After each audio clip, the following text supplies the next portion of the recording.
প্রজন্ম থেকে প্রজন্ম পর্যন্ত যদি আমাদের গান চলে যায় তাদের কাছে, তাহলে আমাদের গানগুলো দীর্ঘদিন যতদিন পৃথিবী থাকবে। শেখ সাদিক খানের সঙ্গীতায়োজনে এনিগমা টিভির মিউজিক্যাল শো শ্রুতিনন্দন।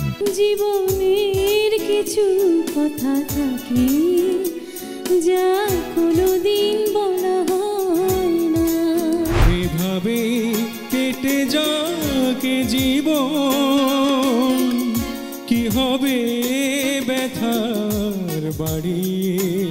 দেখতে চোখ রাখুন আজ রাত 8টায়।